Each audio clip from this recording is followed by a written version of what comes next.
Hello, welcome back to another episode of Quilting with the Clinton Library. Today I'm going to show you how to make a very practical device at this time of year. This is actually a wasp catcher.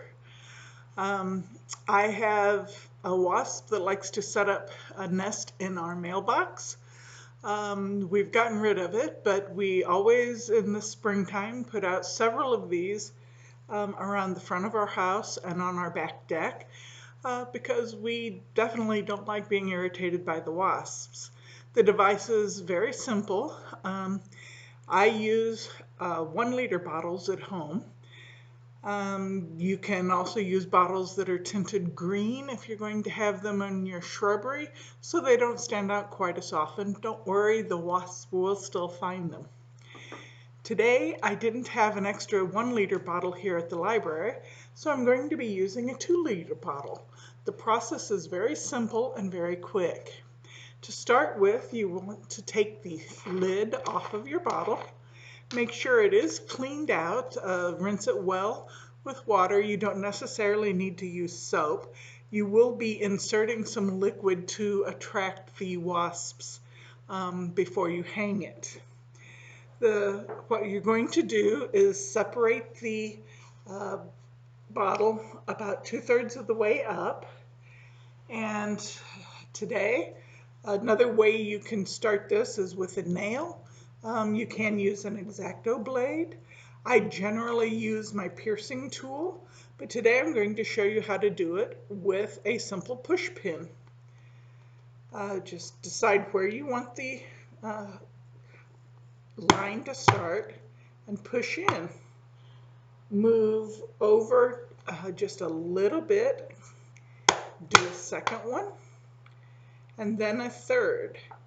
These holes will be close enough that you will then be able to slit them and with either a kitchen knife or an X-Acto blade, and you will be able to start cutting with a scissor.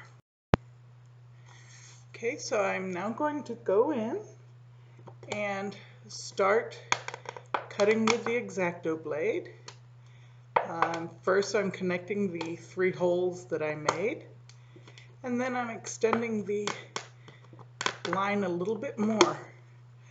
Because I don't do well making a straight line or a level line with the X-Acto blade, I'm now going to change to a pair of utility scissors and just cut the rest of the way around the bottle.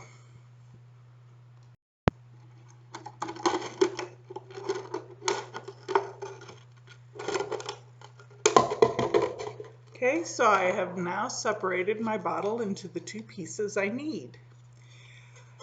If you are going to hang this from a branch, a tree, or an eave of your house, before you start assembling it, you might want to take a household hole punch, or you could use a nail. Just be sure as you're puncturing the bottle not to have your hand or your fingers behind it. But you would just want to make a hole on opposite sides of the container. If it's going to be somewhere where it's going to catch a lot of wind, you might actually want to do 3 holes, connect them, and then run a center string up. For my uses, just the 2 holes will be fine because it is put on my porch where the wind does blow, but it's close to the house, so it doesn't bother it too much. And then if you are going to hang it, you would want to put your string or your wire attached at this point, making sure that any knots or connectors are to the outside of the bottle or will be above where they connect. You're going to then take the portion you cut off at the top and push it down into the bottle, and you will want a snug fit. If you cannot get the top down, as far as the lower bottle, which may be a little hard for you to see here. The top bottle ends here, the bottom portion starts there. You may want to take your scissors and trim it up so that they are flush. It definitely works better if they're flush at the top of the bottle.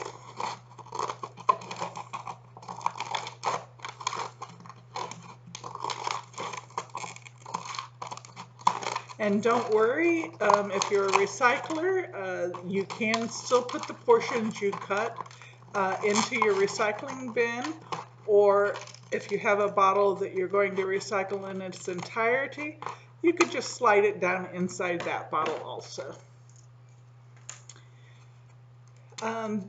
The way I usually connect these together is with a general household stapler. Today I'm using one like this, and you will just want to start and go about 1/4 inch into the bottle and staple it through. In this case, because I am working in the air, I did not get it to close properly. You can generally push it through and close it with your fingers or a letter opener or even the back of your scissors if you need to. So I just put it in and push. Good upper arm workout doing that. And usually 3 will work. If you do close them down loosely, if you wanted to empty the bottle for reuse, you would just be able to pry open the turns of the staple, and the top will come out. You can rinse out the bottom as well as any caught insects and just dispose of them. So now, if you've already got your string installed and you've got this sealed, this is usable. If you did want to decorate it and make it a bit prettier, you can take pretty duct tape if you have it. You could even use masking tape, contact paper cut in a strip, or in this case I have painting tape available. And you would want to place it around the bottle with the majority of the tape, approximately 2/3 of it, to the outside, and just roll over the top. This does kind of smooth it out. It makes it less sharp, although if this is hanging, it's not going to be a problem for children or anything like that. And by having the tape longer on the outside than the inside, it gives you a nice sharp line here without any ragged taping from the inside showing. If you do tape it, these are more of a one-use thing because it can be very difficult to remove the tape. Now then, you've got the item. How do you attract the wasps? There are several different things that you can use as a wasp attractant. Some wasps are attracted to sweet, so you can pour honey mixed with a little bit of water down into the bottle.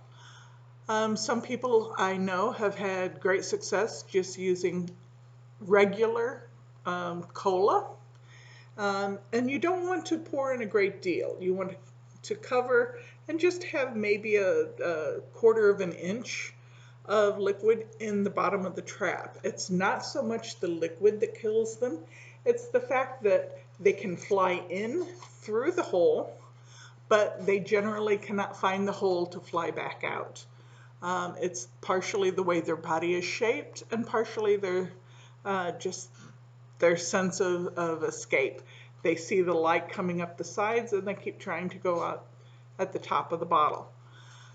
Since we have the bottle pushed in as tightly as we can and trimmed, there is no way they can escape through the top because there's more or less a seal here. Besides the cola or the honey and water, You could also mix a sugar water recipe, but that does not seem to work as well for me, but it does attract good cultivars like the bees. Um, some wasps can also be attracted to rotting meat or rotting meat scent. Um, if you're not going to have this by your outdoor barbecue or on your deck where you sit and enjoy the sunrise or sunset, you could put a couple of small bits of lunch meat or leftover dinner meat in the container with just a little bit of water. The goal is to have it starting to rot. The insects will be attracted to that scent and will fly in to hopefully get a meal. That's pretty much all it takes to make an outdoor wasp trap that is non-hazardous to children or pets, and it should take care of a lot of the problems you may have in your neighborhood or in your yard. I hope you enjoy this project, and if you have any questions, feel free to email me at the clintonpubliclibrary.org. So I hope you have a good day and a good summer, relatively wasp-free. Unfortunately, it doesn't work for mosquitoes.